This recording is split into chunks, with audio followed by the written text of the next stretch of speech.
The truck driver was humiliated for delivering an order late, but the millionaire saw the teddy bear on the dashboard.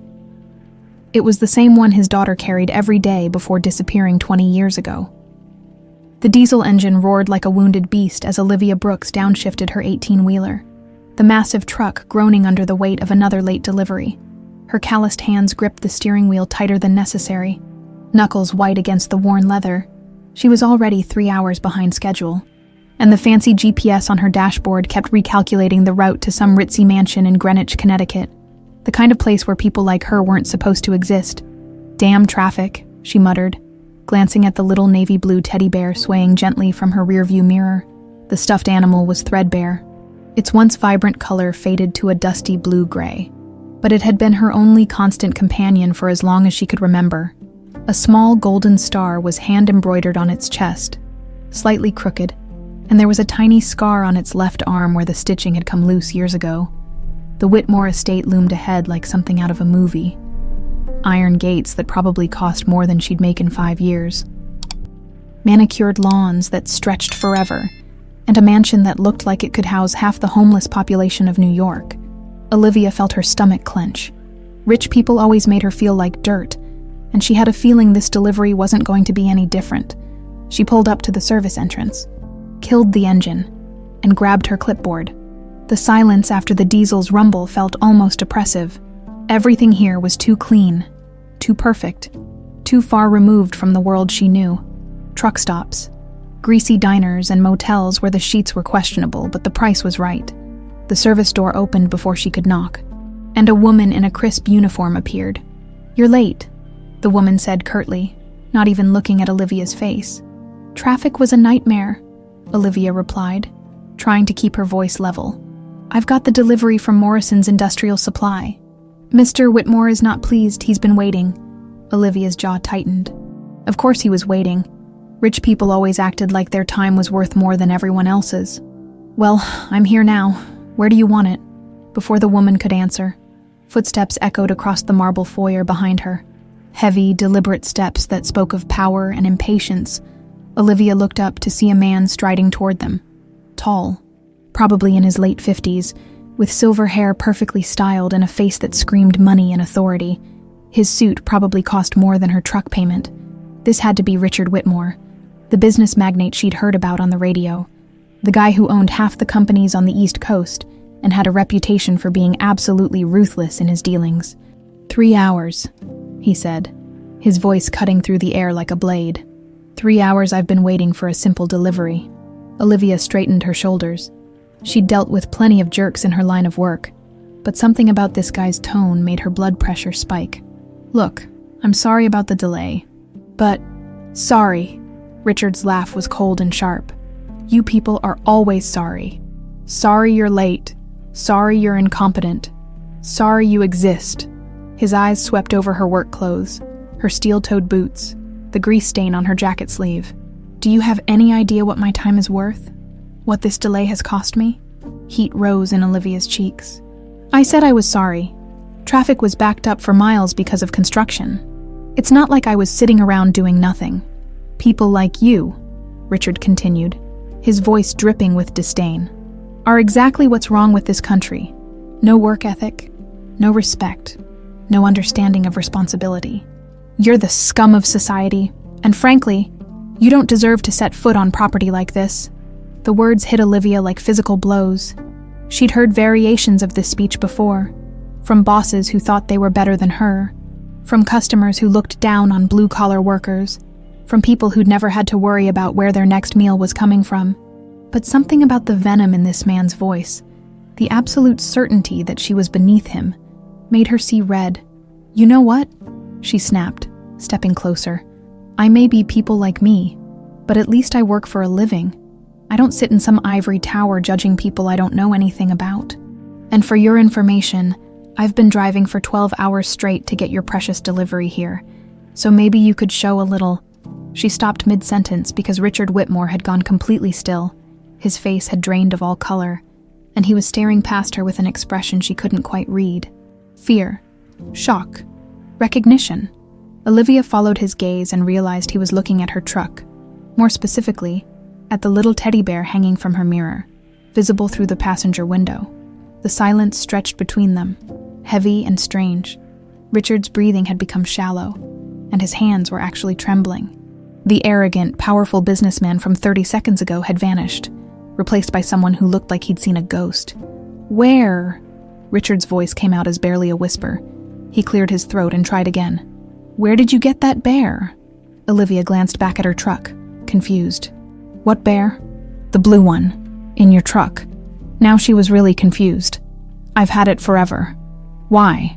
Richard took a step closer to the truck, his eyes never leaving the teddy bear. Olivia could see him taking in every detail. The faded blue fur, the hand-embroidered star, the small scar on the left arm. His face was getting whiter by the second. "That's impossible," he breathed. "What's impossible?" Olivia demanded. "It's just a stupid teddy bear. I've had it since I was a kid." But Richard wasn't listening anymore. He was walking toward her truck like a man in a trance, his expensive shoes clicking against the pristine driveway. When he reached the passenger window, he pressed his palm against the glass, staring at the bear with an intensity that was frankly creepy. "Sir?" The uniformed woman had appeared at his elbow, clearly concerned. "Mr. Whitmore, are you all right?" Richard didn't answer. He just stood there, staring at a stuffed animal like it held the secrets of the universe. Olivia was starting to think the guy had lost his mind.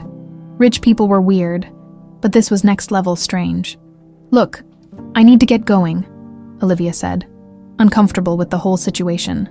"Just sign the delivery slip and I'll be out of your hair."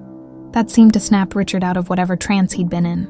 He turned to look at her, and Olivia was startled to see tears in his eyes.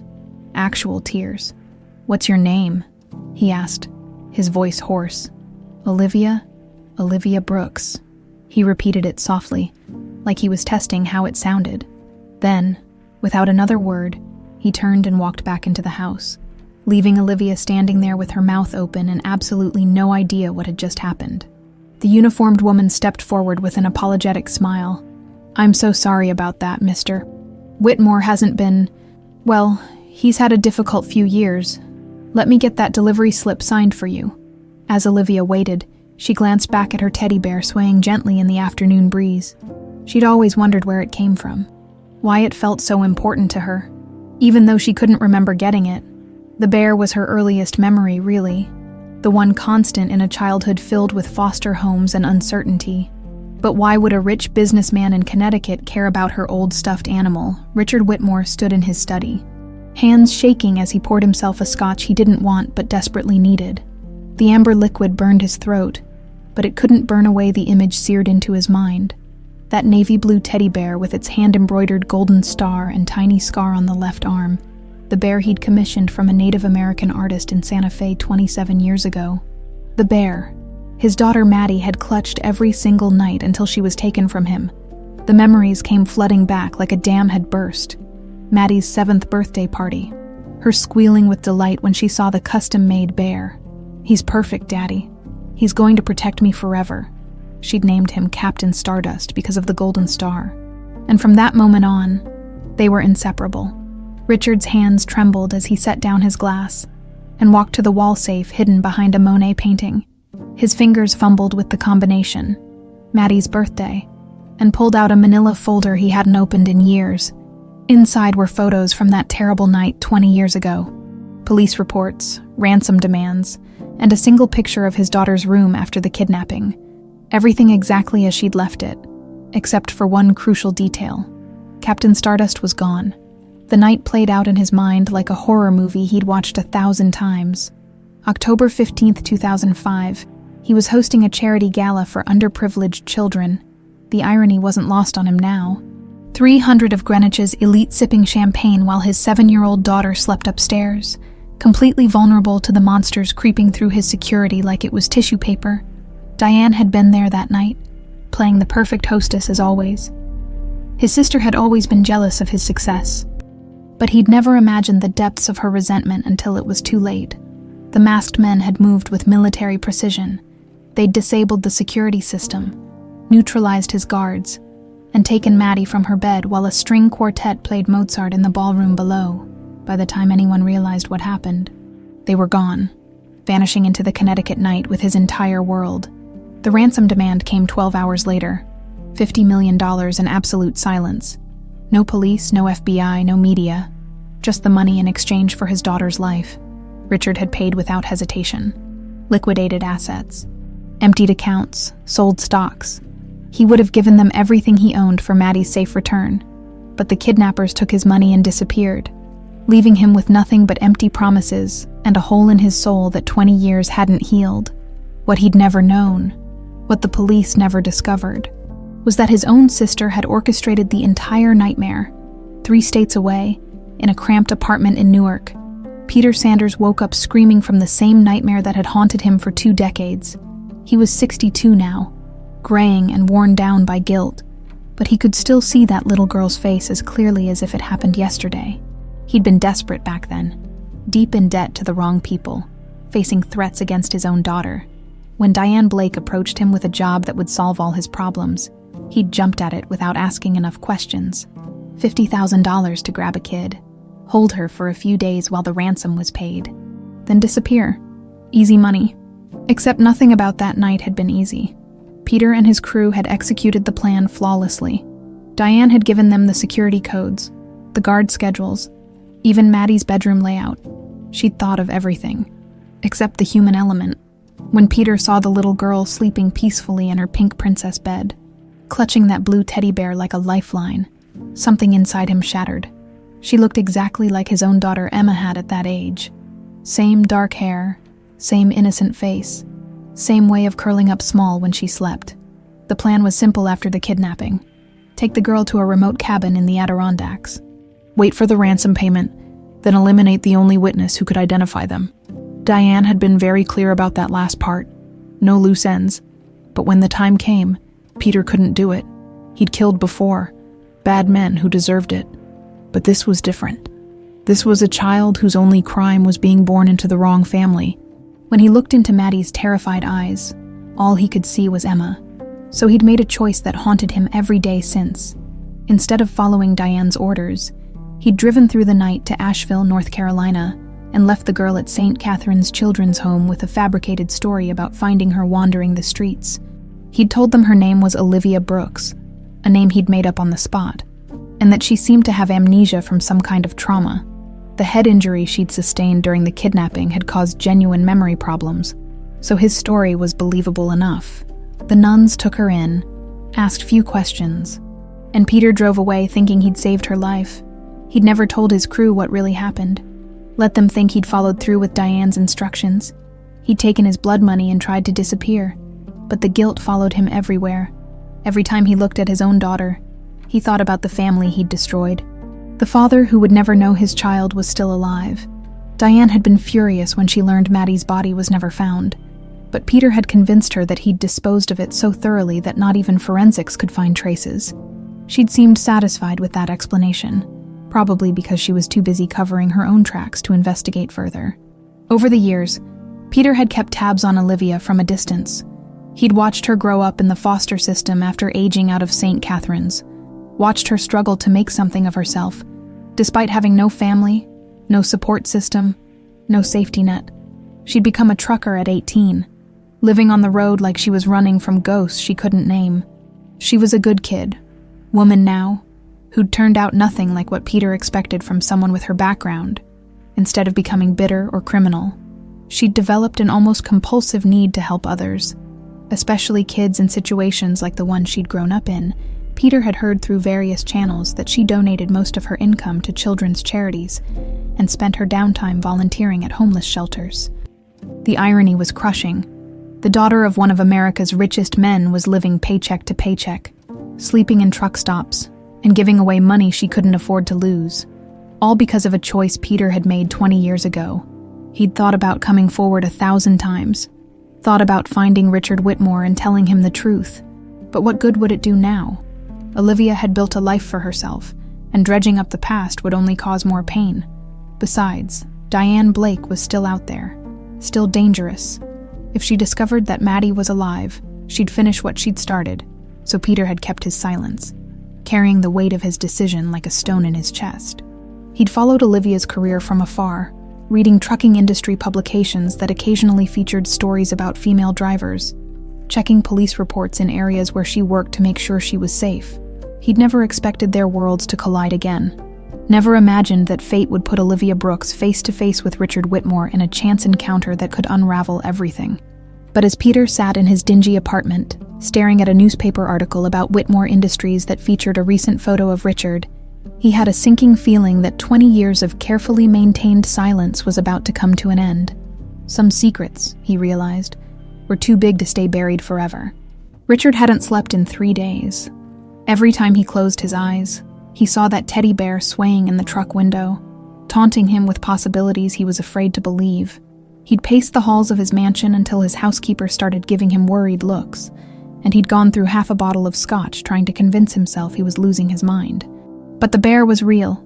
The scar was in exactly the right place. The star was hand-embroidered just like he remembered. And those eyes? Olivia Brooks had his late wife's eyes. How had he not noticed that immediately? By Thursday morning, Richard had made his decision. He picked up his phone and dialed a number he'd memorized years ago but hadn't used in over a decade. Whitaker Investigations. This is Adam. Adam, it's Richard Whitmore. I need you. There was a pause on the other end of the line. Adam Whitaker had been Richard's go-to private investigator during the dark years after Maddie's disappearance. He'd followed every lead, chased every ghost, turned over every stone looking for trace of Richard's daughter. They'd finally stopped working together when it became clear that whoever had taken Maddie had covered their tracks too well. Richard, it's been a long time. What's this about? I need you to find everything you can about a woman named Olivia Brooks. She's a trucker, probably in her late 20s. She was at my house on Monday for a delivery. Okay, I can do that. Can I ask why? Richard closed his eyes. I think she might be Maddie.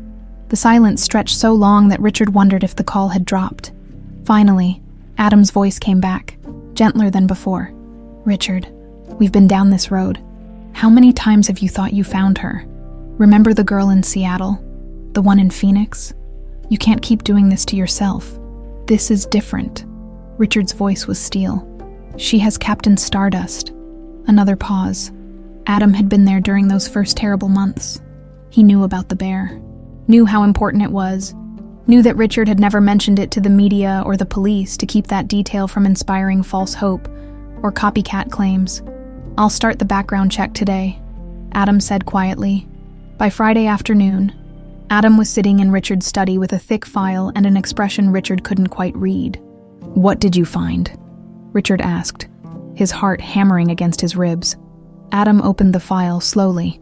Olivia Brooks, 27 years old, born in Asheville, North Carolina, according to her records. But that's where things get interesting. There's no birth certificate, no hospital records, no family history before she showed up at St. Catherine's Children's Home when she was 7. Richard's hands clenched. 7 years old, the same age Maddie was when she disappeared, yes. The story is that Olivia was found wandering the streets with apparent amnesia from some kind of head trauma. No one ever came looking for her. She was placed in foster care at 10. Bounced around between families until she aged out of the system at 18. What's she been doing since then? Adam flipped through several pages. Got her CDL at 18. Been driving trucks ever since. Clean record, no arrests. Pays her taxes on time, but here's what's really interesting. He pulled out a photograph and handed it to Richard. It was a newspaper clipping from a local Asheville paper, showing Olivia presenting a large check to the same children's home where she'd grown up. The headline read, "Local trucker donates life savings to orphanage." She gave them everything, Richard asked, studying the photo, even in the grainy newsprint. He could see the kindness in her eyes.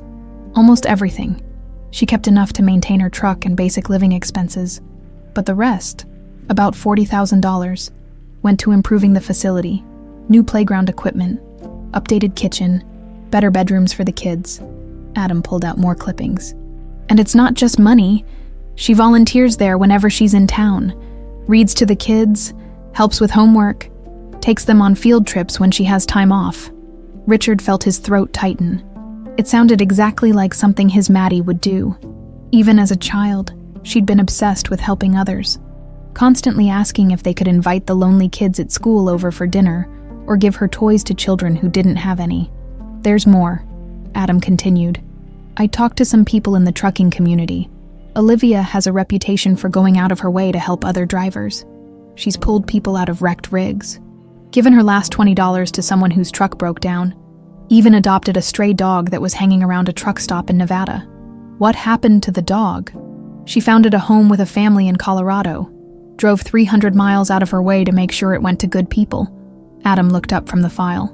Richard, this woman works 20-hour days, sleeps in her truck more often than not, and gives away almost everything she earns.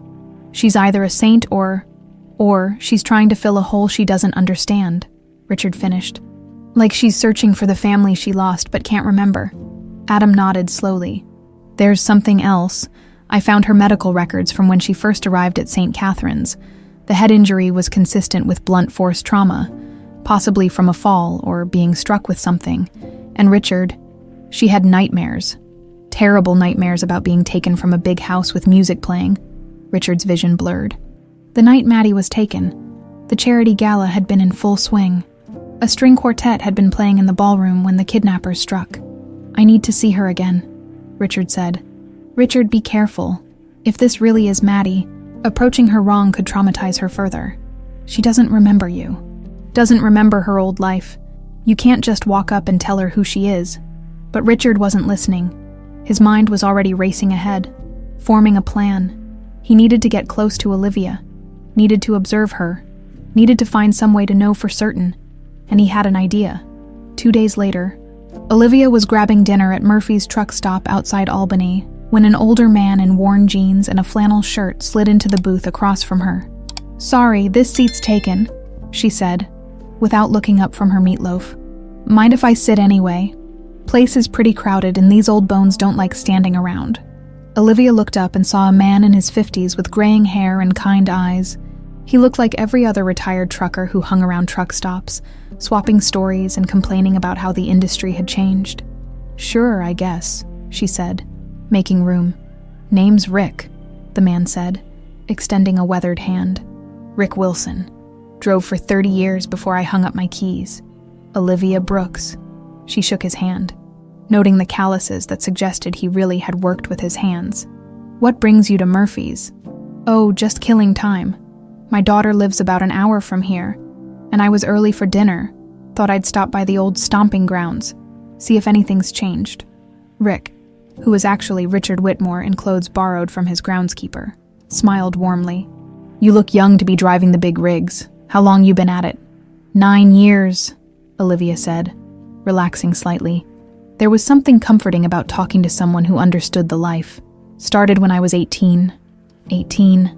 That's young to be out here alone. Most drivers your age are still figuring out what they want to do with their lives. Olivia shrugged. Didn't have much choice. No family, no money for college. Trucking was a way to make a living and see the country at the same time. Richard's heart ached at the casual way she mentioned having no family. Must get lonely out there. Sometimes. Olivia glanced toward her truck, where Captain Stardust was visible through the windshield. But I've got my traveling companion. Richard followed her gaze to the teddy bear, and it took every ounce of his self-control not to react. That's a nice bear. Looks like he's seen some miles. He's been with me forever. Can't remember getting him, but he feels important, you know? Like he's all I have left of whoever I used to be before. Before, Olivia hesitated, then seemed to decide he was trustworthy. I don't remember much from when I was really little. Had some kind of accident when I was 7. Messed up my memory. Sometimes I have these dreams about a big house and music playing, but they don't make much sense. Richard had to grip his coffee cup to keep his hands from shaking. Dreams can be tricky things. Sometimes they're memories trying to find their way back to us. Maybe. Olivia finished her meatloaf and checked her watch. I should get going. Got to make Denver by Thursday. Drive safe out there, Richard said, meaning it more than she could possibly know. As Olivia walked away, Richard watched her go with tears in his eyes. Every gesture, every inflection in her voice, every small kindness. It was all Maddie. His daughter was alive, and she was everything he'd hoped she would become, despite the unimaginable circumstances that had shaped her life. Now he just had to figure out how to bring her home without destroying the strong, independent woman she'd become. Over the next 3 weeks, Richard found himself living a double life that would have been impossible to imagine just a month earlier. By day, he was still the ruthless business magnate the world knew, closing million-dollar deals, firing incompetent executives, and maintaining his reputation as one of America's most powerful men. But by evening, he transformed into Rick Wilson, retired trucker, driving a beat-up Ford pickup to truck stops across New England in search of his daughter. He'd studied Olivia's routes through Adam's surveillance reports, learning her patterns, her favorite stops, her schedule. She was remarkably predictable in some ways, always choosing the same diner in Hartford, always stopping at the same rest area outside Boston when heading north. But she was also fiercely independent, sometimes changing her route on a whim, taking side roads that added hours to her journey. Just because the scenery was prettier, their third encounter happened at Mickey's Diner in Springfield, Massachusetts. Richard had been nursing a cup of coffee for an hour, hoping she'd show up, when her rig pulled into the parking lot with its familiar teddy bear sentinel. "Hey there, Rick," Olivia said, sliding into the booth across from him with a tired smile. "Fancy meeting you here." "Small world," Richard replied, his heart doing that familiar skip it did every time he saw her. "You look beat, long haul. 48 hours from Miami to Montreal. Just stopped for some real food before I crossed the border." She rubbed her eyes, and Richard noticed the dark circles beneath them. "I swear, the older I get, the harder these marathon runs become. You should take better care of yourself," Richard said gently. "The road will still be there tomorrow." Olivia laughed, but there was no humor in it. "Can't afford to take days off. Bills don't pay themselves, and there's always someone who needs help more than I need sleep." "What do you mean?" She hesitated, then pulled out her phone and showed him a photo of herself surrounded by a group of children at what looked like a playground dedication ceremony. "Remember that children's home I told you about, where I grew up? They needed a new playground, but the state funding fell through, so I picked up some extra runs, worked a few 18-hour days." Richard studied the photo, his throat tight. In it, Olivia was beaming as a little girl with pigtails handed her a hand-drawn card. The joy on his daughter's face was so pure, so genuinely happy, that it reminded him of Christmas mornings when she was small. "That's incredible," he managed. "But you shouldn't have to sacrifice your health for what? For kids who don't have anyone else looking out for them." Olivia's voice sharpened slightly. "Trust me, Rick. I know what it's like to grow up in the system. If I don't help them, who will?" The passion in her voice, the fierce protectiveness. It was so perfectly Maddie that Richard had to look away for a moment. His little girl had always been like this. Even at 7 years old, she'd once given her favorite doll to a classmate whose family couldn't afford toys. And when Richard asked her why, she'd said simply, "Because she needed it more than me, Daddy." "You're right," he said quietly. "I'm sorry, it's just, you seem like someone who's been carrying the weight of the world for a long time." Olivia's expression softened. "Yeah, well, somebody has to. And it's not really a burden when you see the difference it makes. These kids, they don't have anyone fighting for them. They're just forgotten, like you were forgotten," Richard thought, his heart breaking all over again. "Like I let you be forgotten. Tell me about the dreams," he said suddenly. Olivia looked up from her coffee, startled. "What? Last time we talked, you mentioned having dreams about a big house and music. Do you have them often?" "More than I'd like." She stirred sugar into her coffee absently. "They're not really dreams, I guess, more like memories that don't quite fit together. Fragments of things that feel real but don't make sense." "What kind of fragments?" Olivia closed her eyes, as if trying to summon the images. "A man in a dark suit reading me stories. His voice was deep and warm, and he always did different voices for the characters. There was this one book about a princess who saved a dragon instead of the other way around. And he'd make this ridiculous high-pitched voice for the princess that always made me laugh." Richard's vision blurred. He remembered that book, remembered reading it to Maddie dozens of times, remembered the way she'd giggle when he did the princess voice. "There's music too," Olivia continued. "Classical music, like from a movie, violins, and what do you call those big stringed instruments? Cellos. Yeah, cellos. And people talking and laughing, like a party was happening somewhere else in the house. I always felt safe in those dreams, like I was loved and protected, but then something would go wrong. And I'd wake up terrified, Richard had to grip the edge of the table to keep his composure. She was remembering the charity galas, the evening when he'd read to her before the guests arrived, the string quartet that played during dinner parties. "Maybe they're not dreams," he said carefully. "Maybe they're memories from before your accident." "Maybe," Olivia shrugged, but he could see the pain in her eyes. "Doesn't matter much now, does it? Whatever life I had before, it's gone. This is who I am now. But what if it wasn't gone? What if there was a way to find out who you used to be?" Olivia looked at him sharply. "Why would you say that?" Richard realized he'd pushed too hard. "I just think everyone deserves to know where they come from. Family is important. Family is what you make it," Olivia said firmly. "The people who were supposed to love me gave up looking for me a long time ago. If they'd really cared, they would have found me by now." The words hit Richard like a physical blow. She thought she'd been abandoned, thought no one had cared enough to search for her. If only she knew how many sleepless nights he'd spent walking the floors, how many investigators he'd hired, how many false leads he'd followed, hoping against hope that one of them would bring her home. "Sometimes," Richard said carefully, "people keep looking even when it seems hopeless. Sometimes they never stop looking." "Maybe," Olivia finished her coffee and stood up.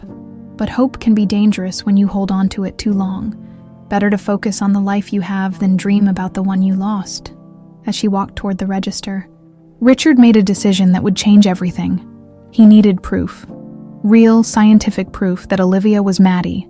And he needed it before his growing certainty drove him to do something that might scare her away forever. 20 minutes after Olivia left the diner, Richard called Adam from his truck. "I need you to get me a DNA sample," he said without preamble. "Richard, I was afraid you were going to say that. Do you understand what you're asking me to do?" "I understand perfectly. I need to know for certain. And if the test proves she's not Maddie, can you handle that?" Richard closed his eyes. "And if it proves she is, can I handle not knowing?" Adam sighed. "I'll see what I can do. But Richard, you need to prepare yourself for both possibilities. And if she is your daughter, you need to think long and hard about what you're going to do with that information. Just get me the sample." "Adam." 3 days later, Adam called with news that made Richard's hands shake as he answered the phone. "I got it," Adam said quietly. "Coffee cup from Mickey's Diner. Lab says they can have results in 72 hours. "Thank you." "Richard, there's something else. Something you need to know." "What?" "I've been monitoring communications at Whitmore Industries like you asked. Looking for any unusual activity. There's been some chatter about your recent absences. Questions about where you've been spending your time. And your sister Diane has been asking your assistant a lot of questions about your schedule." Richard felt ice form in his stomach. Diane, in all his excitement about finding Olivia. He'd almost forgotten about his sister, about the possibility that whoever had taken Maddie might still be out there. What kind of questions? Where you've been going, who you've been meeting with, whether you've hired any new consultants or investigators. Richard, if someone in your inner circle was involved in Maddie's disappearance, your sudden interest in a mysterious young woman might raise some red flags. Do you think Diane? I think you need to be very careful. If Olivia really is Maddie, and if the people who took her find out she's still alive, they might decide to finish what they started 20 years ago. Richard's blood turned to ice. In his desperate hope to find his daughter, he might have put her in more danger than she'd ever been in before. The call came at 2:17 a.m. on a Tuesday. Richard had been pacing his study for hours, unable to sleep, unable to think about anything except the lab results that would either confirm his deepest hope or shatter what remained of his heart. "Richard," Adam's voice was tight with an emotion Richard couldn't identify. "We need to talk, in person, now." The results came in. "Yes, I'm driving over. Don't go anywhere, don't call anyone, and don't do anything until I get there." The 40-minute wait felt like 40 years. Richard stood at his window, staring out at the manicured grounds where a 7-year-old girl had once chased fireflies and built fairy houses under the ancient oak trees, where she'd taught him the names of flowers and insisted they leave cookies for the rabbits that lived in the garden. When Adam finally arrived, his face was pale, and his hands were shaking slightly as he handed Richard a manila envelope. "You were right," Adam said simply. Richard's knees nearly gave out. The envelope felt like it weighed 1,000 pounds as he opened it with trembling fingers. The official laboratory letterhead swam before his eyes. But the key phrase stood out like it was written in fire. 99,097% probability of paternal relationship. "She's mine," Richard whispered. "Maddie is alive. She's alive, and she's been out there all these years, thinking no one loved her, thinking no one was looking for her." "Richard, sit down, there's more." But Richard couldn't sit. He could barely breathe. 20 years of grief, 20 years of unanswered questions, 20 years of carrying the weight of failure as a father. All of it was crashing down around him like a dam that had finally burst. "My little girl," he said, his voice breaking. "She's been sleeping in truck stops and eating diner food and working herself to death. And I've been here in this house, surrounded by everything she should have inherited, everything that should have been hers. Richard, listen to me. I have to tell her. I have to find her right now and tell her who she is. Tell her how sorry I am. Tell her that I never stopped looking, never stopped hoping." "You can't." Adam's voice cut through Richard's spiraling thoughts like a knife. "Not yet. Because we know who took her." Richard froze. "What?" Adam pulled out another file. "Adam, this one much thicker. I've been digging deeper into the kidnapping, looking at it with fresh eyes now that we know Maddie survived. And I found something the original investigators missed." "What did you find?" "Your sister Diane was in serious financial trouble in 2005. Her investment firm was hemorrhaging money, and she was facing bankruptcy. But 3 months after Maddie's kidnapping, she suddenly had a cash infusion that saved her business." Richard felt the room spin around him. "That's impossible. Diane has always been successful. She's been very good at hiding her failures, but I have bank records." "Richard, $50 million appeared in her accounts through a series of shell companies and offshore transfers. $50 million. The exact amount of the ransom." The words hit Richard like physical blows. "You're saying my sister, my own sister, orchestrated the kidnapping of my daughter?" "I'm saying the evidence is overwhelming. But there's more. I found the man who actually carried out the job." Adam pulled out a photograph of a graying man in his 60s. "Peter Sanders, small-time criminal with a specialty in kidnapping and extortion. He was arrested last year on an unrelated charge, and while he was in lockup, he got religion. Started talking to a prison chaplain about the guilt he's been carrying for 20 years. He confessed.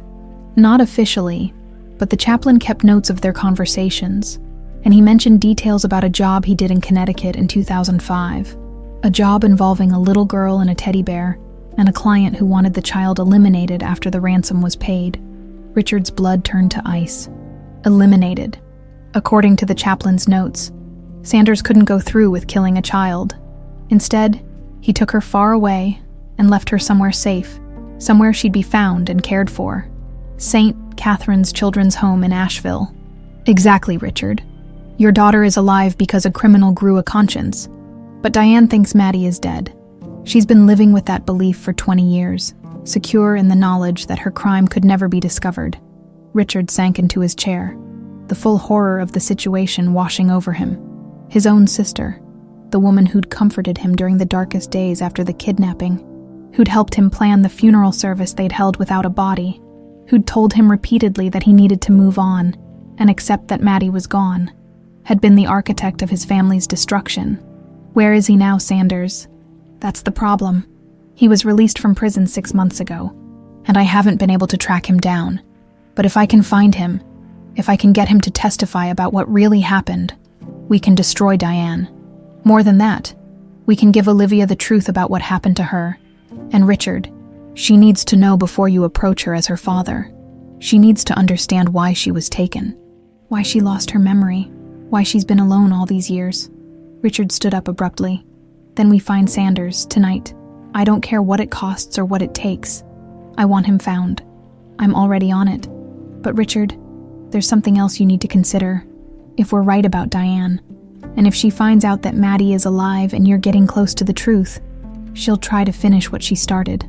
Richard's voice was deadly quiet.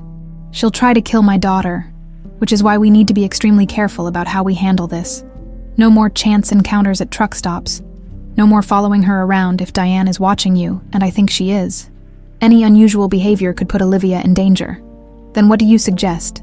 We find Sanders first. We get his full confession on record. We build an airtight case against Diane. And then, When we have everything we need to protect Olivia, we tell her the truth. Richard nodded, but his mind was already racing ahead to darker possibilities. What if we can't find Sanders? What if Diane discovers what we're doing before we're ready? Then we have a backup plan. We get Olivia somewhere safe, somewhere Diane can't reach her, and we deal with your sister permanently.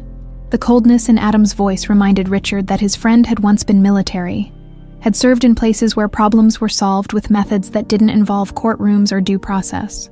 It won't come to that, Richard said, but even as he spoke the words, he wasn't sure he believed them. 300 miles away, in a rundown motel outside Albany, Peter Sanders was making a decision that would change everything. He'd been following the news about Richard Whitmore for weeks now, watching for any sign that the past was catching up with him. And today, he'd seen something that made his blood run cold. A photograph in the business section of the Hartford Courier, showing Richard at some corporate event. In the background, barely visible, was a woman walking away from the camera. A woman with dark hair and a familiar way of holding herself. Peter had stared at that photograph for an hour, his hands shaking as he held a magnifying glass over the grainy image. It couldn't be. It was impossible. But the longer he looked, the more certain he became. Somehow, some way, Richard Whitmore had found his daughter, which meant that everything Peter had built his life around for the past 20 years, the assumption that his secret was safe, that Diane Blake would never discover the truth, that the past would stay buried, was about to crumble. He picked up his burner phone and dialed a number he'd memorized but never called. Whitmore Industries, how may I direct your call? I need to speak with Richard Whitmore. Tell him it's about his daughter. Sir, Mr. Whitmore is in meetings all day. If you'd like to leave a message, tell him Peter Sanders called. Tell him I know what happened to Maddie, and tell him we need to talk before it's too late. Peter hung up the phone and began packing his few belongings. In a few hours, 20 years of silence would be over, and the most dangerous woman he'd ever known would learn that her perfect crime had been far from perfect. He just hoped they could protect Olivia before Diane Blake decided to correct her mistake. Richard's hands were still shaking when he hung up the phone after speaking with Peter Sanders. The conversation had lasted less than 10 minutes, but it had confirmed his worst fears and opened wounds he thought had scarred over decades ago. She planned everything, Richard said to Adam, who had stayed through the night waiting for news. Every detail. Diane gave them the security codes, the guard schedules, even the layout of Maddie's bedroom. She wanted her own niece dead. Adam poured himself another cup of coffee, his third since midnight. What exactly did Sanders tell you? That Diane hired him and his crew specifically because of their reputation for leaving no witnesses. The kidnapping was supposed to be a cover story. Take Maddie, collect the ransom, then eliminate her and dispose of the body where it would never be found. Richard's voice cracked. My sister was willing to murder a 7-year-old child for money, but Sanders couldn't go through with it. He said when he saw Maddie sleeping with that teddy bear. She reminded him of his own daughter. So he drove her to North Carolina instead, created the false identity, and told Diane he'd followed orders. Richard rubbed his face with both hands. He's been living with the guilt ever since. Where is he now? On his way here, he wants to confess everything, wants to help us stop Diane before she finds out Maddie is alive. Richard stood up and walked to the window. Dawn was breaking over the estate, painting the sky in shades of pink and gold that reminded him of the sunrises he used to watch with his daughter. Adam, I need you to find Olivia. Now, tonight. We need to get her somewhere safe before... The study door opened without warning, and Diane Blake walked in like she owned the place. Which, Richard realized with growing horror, she might think she did. Good morning, Richard. Diane's voice was warm and concerned, the same tone she'd used to comfort him after the kidnapping. You look terrible. Are you feeling all right? Richard forced his expression into neutrality, grateful that Adam had already hidden the files and DNA results. Just couldn't sleep. You know how it is. I do indeed. Diane settled into the leather chair across from his desk, crossing her legs elegantly. She was 58 now, but still beautiful in the cold, calculating way that had made her so successful in business. In fact, that's why I'm here. I've been worried about you lately. Worried about what? You've been different, distracted, disappearing for hours without explanation. Your assistant says you've been taking personal calls from investigators again. Diane's smile was sympathetic, but her eyes were ice cold. Richard, Please tell me you're not going down that road again. Please tell me you're not chasing another ghost. Every instinct Richard had developed during 30 years in business was screaming at him to be careful. Diane wasn't here for a concerned, sisterly chat. She was fishing for information, and the fact that she was doing it so early in the morning meant she was desperate to know what he'd discovered. I don't know what you're talking about, Richard said carefully. Of course you do. The same pattern as always. You think you found a lead about Maddie. You become obsessed. You hire investigators, and then you fall apart when it leads nowhere. Diane leaned forward, her expression earnest. Darling, it's been 20 years. You have to let her go.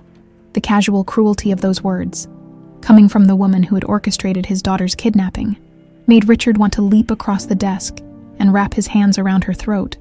Instead, he managed a weak smile. You're probably right. I suppose I thought I saw something that reminded me of her. What did you see? The question came too quickly, too eagerly. Richard felt Adam shift slightly beside him, and he knew his friend had caught it too. Nothing important. Just a young woman who had some of Sarah's features. You know how grief can play tricks on your mind. Diane relaxed slightly, but Richard could see she wasn't entirely convinced. Well, I'm glad you're being rational about it. For a moment I was worried you might do something impulsive, such as, I don't know, contact this mystery woman perhaps, try to insert yourself into her life. You know how that sort of thing can go wrong. Some people might even see it as stalking behavior. There was a threat hidden in those words, subtle but unmistakable. Diane was warning him off, but the fact that she felt the need to warn him meant she was already suspicious. Of course not, Richard said. That would be completely inappropriate. I'm so relieved to hear you say that. Diane stood up and smoothed her skirt. Well, I should let you get some rest. You really do look awful, Richard. Perhaps you should consider taking a vacation. Get away from all these reminders of the past. After she left, Richard and Adam sat in silence for several minutes. Finally, Adam spoke. She knows. Maybe not everything, but she definitely suspects something. Did you hear how she asked what I'd seen? She wasn't making conversation. She was interrogating me, which means we're running out of time. Adam pulled out his phone. I'm calling my contact at the FBI if we can get Sanders into protective custody and get his confession on record. That could take days. We don't have days. Richard was already reaching for his own phone. I'm calling Olivia. I'm going to tell her to get off the road, find somewhere safe. And say what? That you think she might be in danger, but you can't tell her why? She'll think you're crazy, and she'll be right to think it. Richard paused, his finger hovering over Olivia's number in his contacts. Adam was right. How could he possibly explain the situation without sounding like a lunatic, or revealing truths that might traumatize her even more than the danger she was already in? Then what do you suggest? We shadow her, quietly, professionally. We keep her under surveillance until Sanders gets here, and we can figure out our next move. What if Diane moves first? Then we stop her. The coldness in Adam's voice reminded Richard again of his friend's military background. But even as he nodded agreement, Richard had the sinking feeling that they were already too late. 400 miles away, Olivia Brooks was completely unaware that her life had become the center of a deadly game of chess involving people she'd never met. She was focused on more immediate concerns, like the fact that her truck's alternator was making ominous noises, and she was still 2 days away from her delivery deadline in Denver. She'd pulled into a truck stop outside Pittsburgh to grab some coffee and check her engine when her phone rang. The number was unfamiliar, but something made her answer anyway. Olivia Brooks. Miss Brooks, this is Marcus Webb with Rocky Mountain Freight. We have an urgent delivery that needs to get from Pittsburgh to Denver ASAP. The regular driver called in sick, and your name came up as someone reliable who might be interested in a rush job. Olivia frowned. She'd never heard of Rocky Mountain Freight, and she wasn't listed with any of the usual load-matching services. How did you get my number? Referral from another driver. Look, I know it's short notice, but the pay is excellent. $5,000 for a 2-day run, all expenses paid. Interested. $5,000 would cover her truck repairs and leave enough to buy new playground equipment for St. Catherine's. What's the cargo? Medical supplies. Nothing dangerous. But time-sensitive. We need someone who can drive straight through with minimal stops. Something about the conversation felt off, but Olivia couldn't put her finger on what. The money was too good to pass up, and medical supplies were exactly the kind of cargo she preferred to haul. "All right, I'm interested. Where do I pick up?" "Warehouse District, 1247 Industrial Boulevard. Ask for loading dock 7. And Miss Brooks, this is a confidential delivery. Company policy is that drivers don't discuss their cargo or routes with anyone.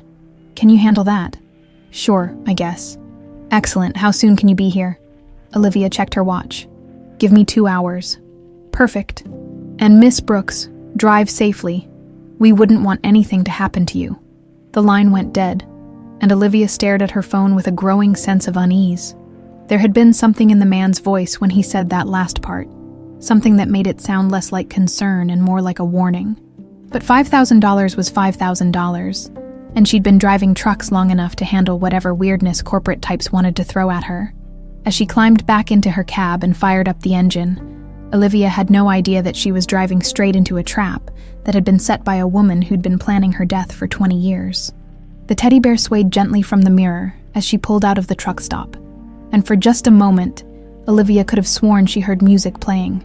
Classical music, like violins and cellos, the kind that reminded her of dreams she couldn't quite remember. She shook her head and turned up the radio, drowning out the phantom melody that seemed to whisper warnings she was too stubborn to hear. The warehouse at 1247 Industrial Boulevard looked abandoned when Olivia arrived. Half the windows were boarded up.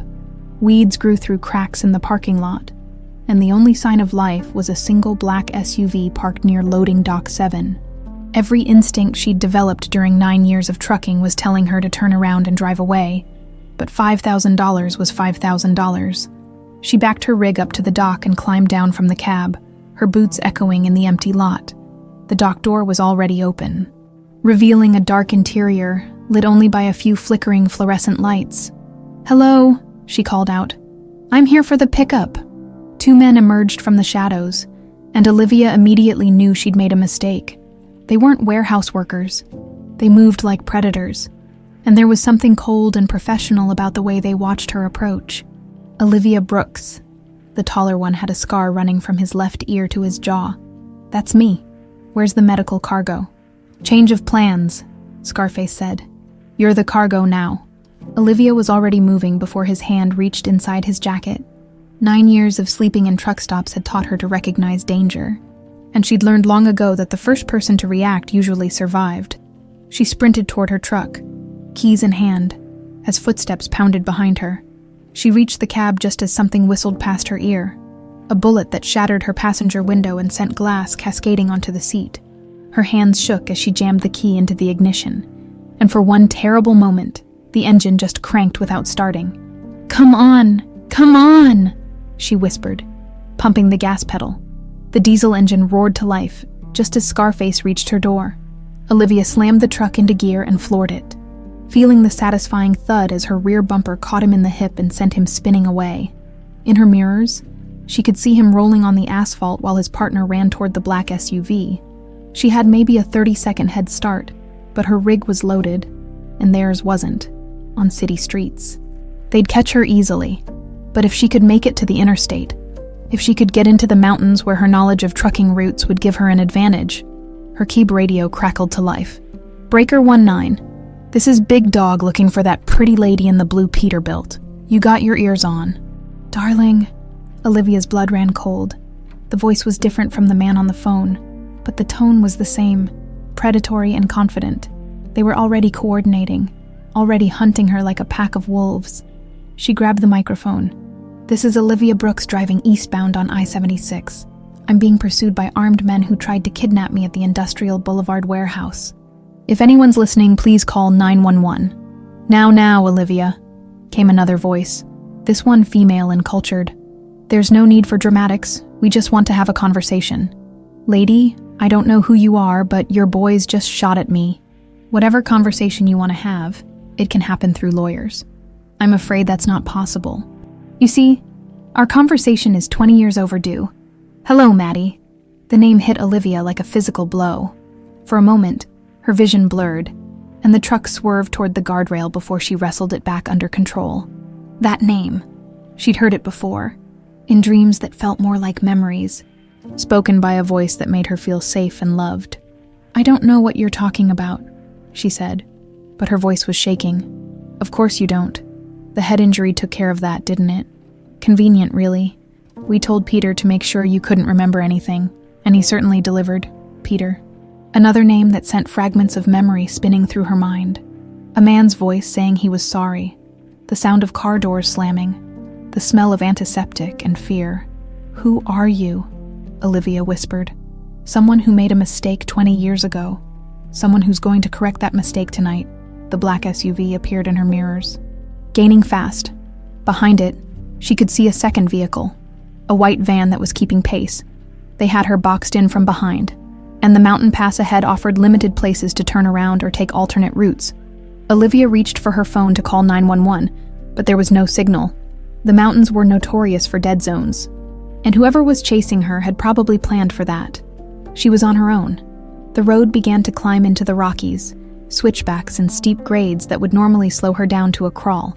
But tonight, Olivia pushed her rig harder than she'd ever pushed it before, taking curves at speeds that made her trailer sway dangerously and her tires scream against the asphalt. The SUV stayed with her, its headlights growing larger in her mirrors.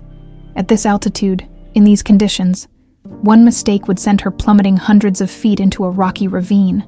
But the alternative, letting them catch her, was even worse. You can't run forever, Maddie, the woman's voice taunted over the CB. And when you finally stop, we're going to finish what we started all those years ago. A gunshot echoed through the mountains, and Olivia's rear tire exploded. The truck lurched violently to the right, and for a terrifying moment, she felt the trailer begin to jackknife. Only years of experience and pure instinct kept her from losing control completely as she fought to straighten out the rig. But now she was driving on a shredded tire, sparks flying from the rim as it scraped against asphalt. Her speed dropped dramatically, and the SUV was closing fast.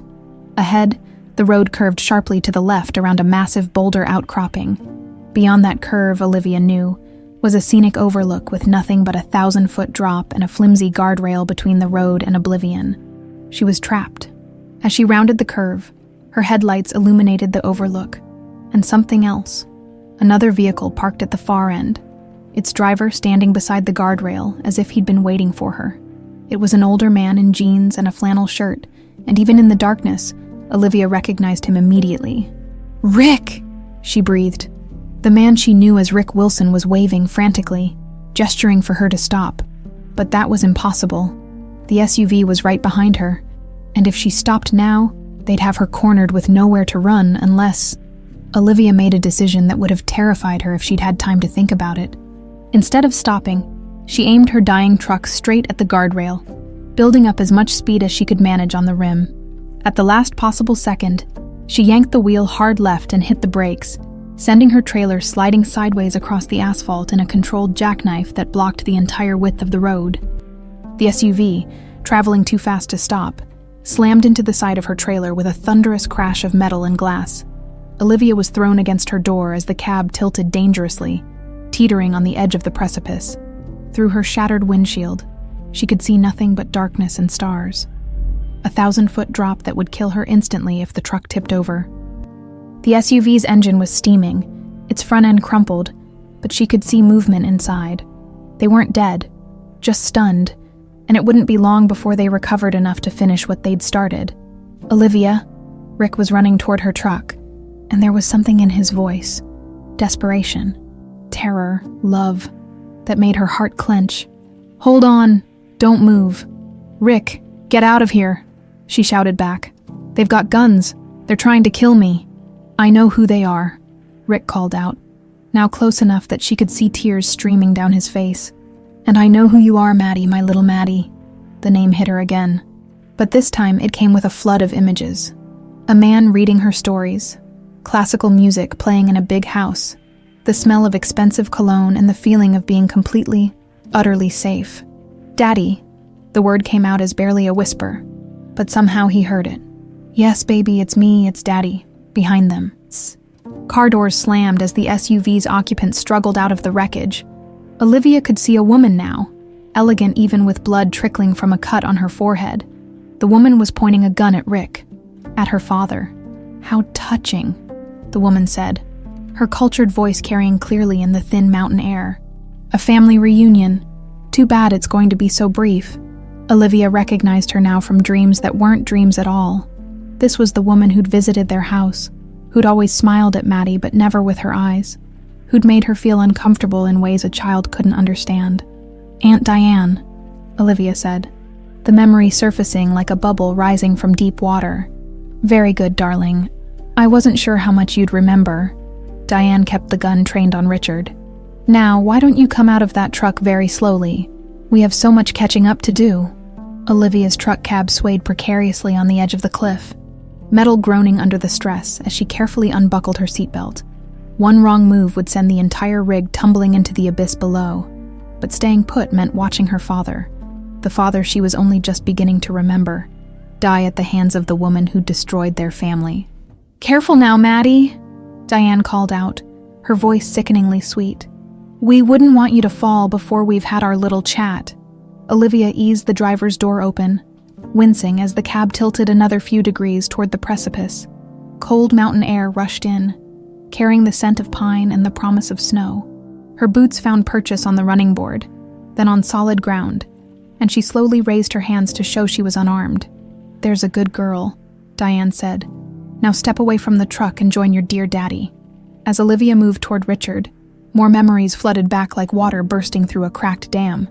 She remembered Diane's visits to their house, always timed when Richard was traveling on business. Remembered how her aunt would watch her with calculating eyes, asking strange questions about whether Maddie loved her daddy more than anyone else in the world, whether she ever wished she had a different family.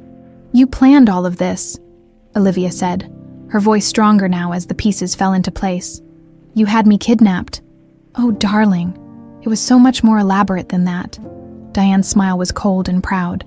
"I orchestrated every detail, the security codes, the guard schedules, even the timing during the charity gala when everyone would be distracted by champagne and speeches about helping poor children." The irony was delicious. Richard took a step forward, his face twisted with 20 years of suppressed rage. "You evil bitch. She was 7 years old, and you were willing to murder her for money." It wasn't just about money, though that was certainly part of it. Diane's gun never wavered from its target. It was about justice, about finally getting what I deserved after a lifetime of watching our parents lavish everything on you while I got the scraps. "So you destroyed an innocent child to get back at me. I destroyed the obstacle between me and what should have been mine from the beginning. If you hadn't had a daughter, the family fortune would have come to me eventually. But with little Maddie in the picture, I'd have been lucky to inherit the summer house in the Hamptons." Olivia felt sick. All those years of wondering why she'd been abandoned, why no one had come looking for her, why she felt like something essential was missing from her life, and it had all been because of one woman's greed and jealousy. "But I wasn't murdered," Olivia said. "Someone saved me. Peter Sanders grew a conscience at the worst possible moment." Diane's voice dripped with contempt. "I specifically chose him because of his reputation for thorough work, but apparently even hardened criminals have their weak spots when he told me you were dead. I should have demanded proof." "Where is Peter now?" Richard asked. "Oh, he won't be joining our little reunion. Let's just say Mr. Sanders recently had a very unfortunate accident involving his car and a guardrail. Not unlike this one." Diane gestured casually with her free hand at the flimsy barrier behind them. "Really, these mountain roads can be so treacherous." The casual way she announced Peter's murder made Olivia's blood run cold. This woman, her own aunt, was a monster who'd spent 20 years believing she'd successfully ordered the death of a child, and now she was planning to finish the job. "Why now?" Olivia asked. "I've been alive all this time. Why come after me tonight? Because your sentimental father couldn't leave well enough alone." Diane shot Richard a look of pure hatred. "I've been watching him for weeks, following his little disguised visits to truck stops, monitoring his communications with that investigator. When I realized he'd found you, I knew I had to act quickly. How did you know about the truck stops?" "Oh, Richard, did you really think you could hide from me? I've had people watching you since the day you started acting strangely, following you to diners, photographing your interactions with a certain young trucker, even bugging your study to listen to your conversations with Adam Whitaker." Richard's face went pale. "You heard everything. Everything. The DNA test. Peter's confession. Your plans to approach Maddie with the truth, really, brother. For such a successful businessman, you're remarkably naive about operational security. Olivia looked between them. Understanding dawning like a cold sunrise. You've been planning this for weeks. The job offer, the fake cargo, even getting me to this specific location. It was all a setup. Every detail. I needed you somewhere isolated, somewhere your body might never be found. These mountains are perfect for that sort of thing. Accidents happen all the time up here, especially to truck drivers who push themselves too hard and take dangerous risks. The woman Olivia was beginning to remember from her childhood, the aunt who'd brought expensive presents but never seemed to enjoy watching her play with them, had become something inhuman.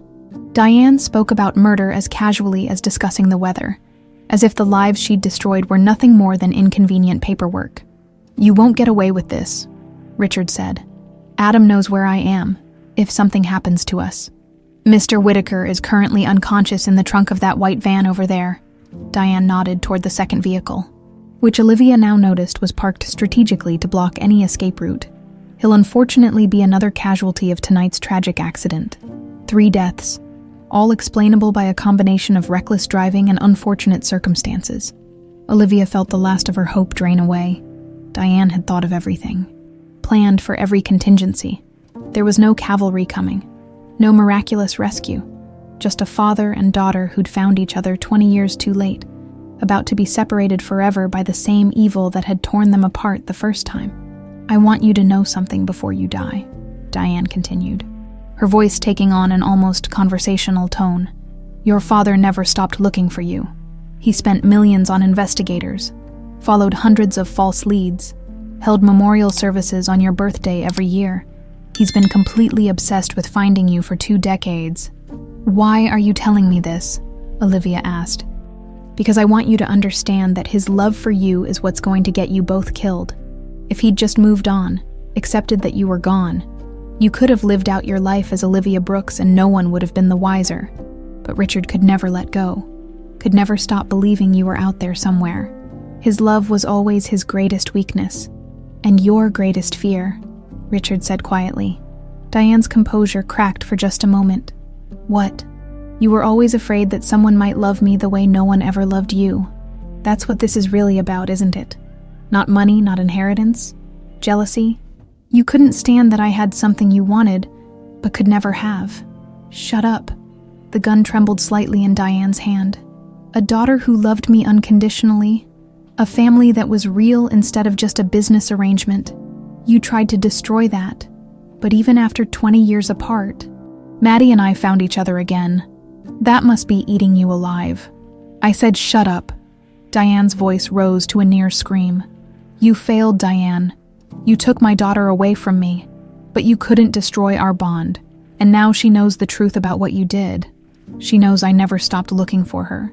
She knows how much The gunshot echoed across the mountains like thunder. Richard staggered backward, clutching his shoulder as blood began to seep through his fingers. Daddy! Olivia started toward him, but Diane swung the gun in her direction. Stay right there, that was just a warning. The next shot goes through his heart. Richard straightened up with effort, his face pale but determined. It's okay, Maddie. I'm okay. Such a touching reunion, Diane said, her composure restored. But I'm afraid it's time to end this little family drama. You should have died 20 years ago, Maddie. Tonight, I'm finally going to correct that oversight. She raised the gun, pointing it directly at Olivia's chest. Goodbye, darling niece. Time seemed to slow as Diane's finger tightened on the trigger. Olivia saw her father's eyes widen with desperate love and terror. She saw the muzzle flash begin to bloom, and then Richard was moving, throwing himself between the gun and his daughter with a father's instinct that 20 years of separation couldn't diminish. The bullet that was meant for Olivia's heart caught Richard in the chest. Instead, Daddy! Olivia's scream tore through the mountain air as Richard crumpled to the ground, blood spreading across his chest in a dark stain that looked black in the moonlight. She dropped to her knees beside him, pressing her hands against the wound, feeling his life pulse warm and wet between her fingers. No, no, no, she whispered, tears streaming down her face. You can't leave me. I just found you. I just remembered. Richard's eyes fluttered open, focusing on her face with tremendous effort. "Maddie," he breathed, his voice barely audible. "My little girl. Don't talk. Save your strength." Olivia looked around desperately, but they were miles from the nearest hospital, and even if she could get him there in time, Diane was still standing over them with a smoking gun. "How touching," Diane said, her voice dripping with false sympathy. "Father and daughter, reunited in death. It's almost poetic." Something inside Olivia snapped. 20 years of wondering who she was, 20 years of feeling incomplete and abandoned, 20 years of nightmares and fragmented memories, all because this woman had been too selfish and cruel to let a child live. Rage burned through her like wildfire, burning away fear and replacing it with something harder and more dangerous. "You evil bitch," Olivia snarled, slowly standing up. "You took everything from us. Everything. I took nothing that wasn't rightfully mine to begin with." Diane's grip on the gun was steady, but there was something manic in her eyes now, something unhinged. "I was supposed to inherit the family empire. I was the older child, the responsible one, the one who actually had business sense. But our parents favored their precious golden boy, and then he produced an heir to make sure I'd never get what I deserved. So you destroyed a 7-year-old's life out of spite. I did what I had to do to protect my future. And now I'm going to finish what I started." Diane raised the gun again. "Say goodbye to Daddy, Maddie." But as she spoke, Diane made a crucial mistake. Her attention was entirely focused on Olivia, so she didn't notice the figure emerging silently from the white van behind her. Adam Whitaker moved like a ghost, blood trickling from a head wound, but his eyes sharp and deadly. "Drop the weapon," Adam said quietly, pressing his own gun against the base of Diane's skull. Diane froze. "Mr. Whitaker, I thought you were unconscious. Turns out I have a harder head than your boys thought. Drop the gun now, or I'll paint these rocks with your brains." For a moment, Diane seemed to consider her options. Then, with the quick calculation of someone who'd spent decades in high-stakes business negotiations, she dropped her weapon and raised her hands. "Smart choice," Adam said, kicking the gun away. "Olivia, are you hurt?" "I'm fine, but my father, Richard, he's bleeding badly. We need to get him to a hospital." Adam was already on his radio, calling for emergency medical helicopters and law enforcement backup. But even as he coordinated the rescue, Olivia could see the doubt in his eyes. Richard had lost a lot of blood, and they were a long way from advanced medical care. "Stay with me, Daddy," Olivia whispered, taking Richard's hand. His skin was cold and clammy, his breathing shallow. "Please stay with me." Richard's eyes opened again, and this time they were clear and focused despite the pain. "I need to tell you something. Tell me later, when you're better." "No. Now." He squeezed her hand with what little strength he had left. "I never stopped looking for you. Never stopped hoping. Every day for 20 years, I wondered where you were, if you were safe, if you knew how much I loved you." Tears blurred Olivia's vision. "I know. I remember now. The stories you used to read me. The way you'd make funny voices for all the characters. The princess who saved the dragon. You remember." Richard's smile was weak but radiant.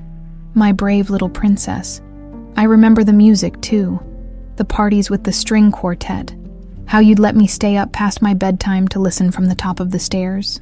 You loved that Mozart concerto? Said it sounded like fairy music." More memories flooded back. Birthdays with elaborate parties, bedtime stories that lasted for hours, the way Richard would always smell like expensive cologne and safety, the way he'd call her his little star because of the golden star on Captain Stardust. "I'm so sorry," Richard whispered. "Sorry I couldn't protect you. Sorry you had to grow up alone. Sorry you had to become so strong because I failed you. You didn't fail me. You saved me. Just now. You saved me." Olivia brought his hand to her cheek. "And before that, you raised me to be someone who could survive anything. All those years on the road, helping other people, never giving up. That came from you, from the love you gave me in those first 7 years. You became everything I hoped you'd be. Strong, kind, brave. I'm so proud of you." The sound of helicopter rotors began to echo through the mountains, growing louder as the medical team approached. Flashing lights appeared on the winding road below, as law enforcement vehicles made their way up to the scene. "Help is coming," Olivia said. "Just hold on a little longer." "Maddie," Richard's voice was getting weaker. "The house. Your room. I kept everything exactly the same, waiting for you to come home. I am home. Wherever you are, that's home." The helicopter landed in a whirlwind of rotor wash and emergency lights. Paramedics swarmed over Richard, starting IVs, applying pressure bandages, preparing him for transport. Olivia held his hand until the last possible moment, until they had to separate them to get him on the stretcher. "I love you, Daddy," she called out as they loaded him into the helicopter. "Love you too, little star," he managed to say before the oxygen mask covered his face, as the helicopter lifted off, carrying her father toward the hospital in Denver. Olivia felt something she hadn't experienced in 20 years. Hope. Not the desperate, grasping hope of someone trying to fill an empty space, but the solid, unshakable hope of someone who knew she was loved unconditionally. The surgery took 8 hours. Olivia spent every minute of it in the hospital waiting room, still wearing her blood-stained clothes, clutching Captain Stardust like a lifeline. Adam sat beside her, periodically updating her on Diane's arrest and the charges being filed: kidnapping, attempted murder, conspiracy, and about a dozen other felonies that would ensure she spent the rest of her life in prison. But Olivia barely heard him. All her attention was focused on the operating room doors and the doctors who would emerge to tell her whether her father would live or die. When the surgeon finally appeared, exhaustion written across his face, Olivia's heart stopped. "He's stable," the doctor said, and Olivia collapsed into Adam's arms with relief. The bullet missed his heart by about 2 inches, but it caused significant internal bleeding. "He's lost a lot of blood, and the next 24 hours will be critical, but I think he's going to make it." "Can I see him?" "He's unconscious, but yes. Room 314. Olivia ran through the hospital corridors like her life depended on it. When she reached room 314, she stopped at the doorway, suddenly overwhelmed by the sight of her father lying pale and still in the hospital bed. Surrounded by machines that beeped and hummed with electronic life, but he was breathing. His chest rose and fell steadily, and when she took his hand, his fingers tightened slightly around hers. "I'm here, Daddy," she whispered. "I'm not going anywhere. We have 20 years to catch up on, and I'm not losing another day." For the first time since she was 7 years old, Olivia Brooks, Maddie Whitmore, knew exactly where she belonged. 6 weeks later, Olivia, she was still getting used to thinking of herself as Maddie again, stood in the doorway of her childhood bedroom, tears streaming down her face. Everything was exactly as she remembered it, preserved like a shrine to the little girl who'd vanished 20 years ago. The canopied bed with its pink princess comforter, the bookshelf filled with fairy tales and adventure stories, the easel where she'd painted countless pictures of flowers and rainbows. Even her clothes were still hanging in the closet, small dresses that would never fit the woman she'd become, but somehow still felt like home. "I used to come in here every night," Richard said softly from behind her. He was still weak from the surgery, moving carefully with his arm in a sling, but the doctors had finally cleared him to come home. "I'd sit in that chair by the window and read you a story, just in case somehow you could hear me. You really never gave up hope." "Never." Not for a single day. He moved to stand beside her, both of them staring at the room where so many precious memories had been made. "Even when the police told me to accept that you were gone, even when well-meaning friends suggested I turn this into something else, I couldn't do it. This was your room. And someday you were coming home." Olivia picked up a picture from the nightstand. Herself at age 6, gap-toothed and grinning, sitting on Richard's shoulders at some long-ago family picnic. She could almost remember the moment, the feeling of being so high up she could see the whole world, completely secure in her father's strength. "I have something for you," she said, pulling Captain Stardust from her jacket pocket. The little bear looked even more worn and faded in the afternoon sunlight streaming through the windows. "My God," Richard breathed, taking the bear with trembling hands. "He's exactly the same. That little scar on his arm. The way the star is stitched slightly crooked because the artist wanted him to look handmade. He's been my best friend for 20 years. The only family I thought I had." Olivia's voice caught. "But I think it's time he came home too." Richard placed Captain Stardust carefully on the bed, right where he would have been 20 years ago. The bear looked like he belonged there. like he'd been waiting patiently all this time for his little girl to return. "There's something else," Richard said, pulling a small wrapped box from his pocket. "I bought this for your 8th birthday, the one you never got to celebrate.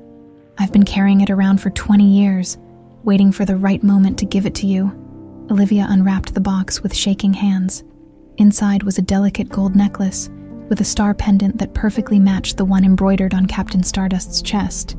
"So you'd always have a piece of home with you, no matter where life took you," Richard explained as he fastened the necklace around her neck. "And so I'd always be close to your heart, even when I couldn't be there to protect you." "You were there," Olivia said, touching the star pendant. "Every mile I drove, every child I helped, every time I chose kindness over bitterness, that was you. The father who raised me to believe in goodness, even when the world tried to convince me otherwise." They stood together in comfortable silence, father and daughter reunited not just physically but emotionally, spiritually, completely. The years of separation had changed them both, but the love between them remained as strong as ever. Maybe even stronger for having been tested by such impossible circumstances. "What happens now?" Olivia asked. "I mean, I know who I am, where I come from, but I'm not sure how to be Maddie Whitmore. I've been Olivia Brooks for so long." "You don't have to choose," Richard said gently. "You're both. You're my daughter Maddie, the little girl who loved fairy tales and believed in magic. But you're also Olivia Brooks, the strong woman who survived incredible hardships and built a life based on helping others. I wouldn't want you to lose either part of yourself. The trucking company has been very understanding about my unusual situation. They've offered me a position training new drivers, something that would keep me closer to home." Olivia smiled, "Though I suspect you might have had something to do with that." "I may have made a few phone calls," Richard admitted, "but only to give you options. Whatever you choose to do with your life, I'll support completely. I've already missed 20 years of being proud of you. I don't intend to miss another day. And St. Catherine's Children's Home will receive the largest donation in its history, along with enough of an endowment to ensure no child there ever has to worry about having basic necessities." Richard's eyes were bright with unshed tears. "Those people took care of my daughter when I couldn't. They gave her the foundation of love and security that helped her become the remarkable woman she is today. I owe them everything." Olivia hugged him carefully, mindful of his healing injuries, but needing to feel the solid reality of his presence. "I love you, Daddy. I love you too, little star, more than all the stars in the sky." The trial of Diane Blake became a media sensation. Though Richard's legal team managed to keep most of the personal details private, the evidence against her was overwhelming. Peter Sanders' deathbed confession had been recorded by the prison chaplain. Adam's investigation had uncovered financial records proving her motive, and her own admissions during the confrontation in the mountains sealed her fate. She was sentenced to life in prison without the possibility of parole for the kidnapping, conspiracy, and attempted murders of Richard, Olivia, and Adam. Additional charges related to Peter Sanders' murder were still pending, but it was clear that Diane Blake would never again see the outside of a prison cell. During the sentencing hearing, Olivia chose to address the court. She spoke not of revenge or hatred, but of the resilience of the human spirit and the power of love to triumph over evil. She talked about the children still growing up in foster care, still waiting for someone to fight for them, and announced the establishment of the Maddie Whitmore Foundation for Missing and Exploited Children. "My aunt tried to erase me from existence," Olivia told the packed courtroom. "She thought that by taking away my identity, my family, my past, she could make me disappear, but love doesn't disappear. Hope doesn't disappear, and neither do the bonds that connect families, no matter how much time or distance separates them." As she spoke, Richard watched from the gallery with tears of pride streaming down his face. This was his daughter, not just the sweet little girl he remembered, but the strong, compassionate woman she'd become. She'd taken 20 years of pain and transformed it into purpose, turned her suffering into a mission to help others. On Christmas morning, exactly 1 year after their reunion, Olivia woke up in her childhood bedroom for the first time in 21 years. Sunlight streamed through the same windows where she'd once watched for Santa Claus, and the smell of coffee and bacon drifted up from the kitchen where her father was undoubtedly preparing their first Christmas breakfast together in 2 decades. She dressed carefully, choosing a green sweater that brought out her eyes, her mother's eyes. Richard always said, and the star necklace that had become as much a part of her as breathing, Captain Stardust watched from his place of honor on her pillow, no longer a lonely child's only companion, but a beloved symbol of homecoming.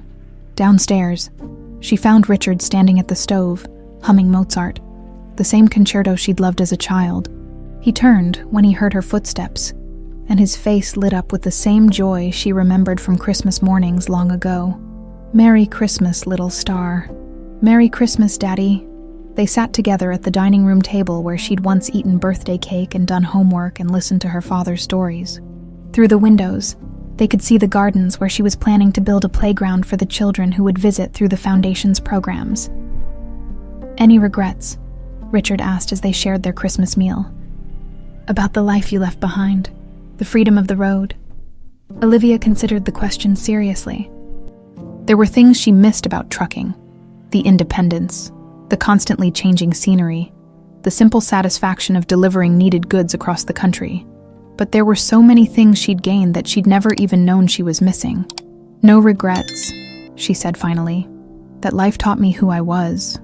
This life is teaching me who I'm meant to become." "And who's that?"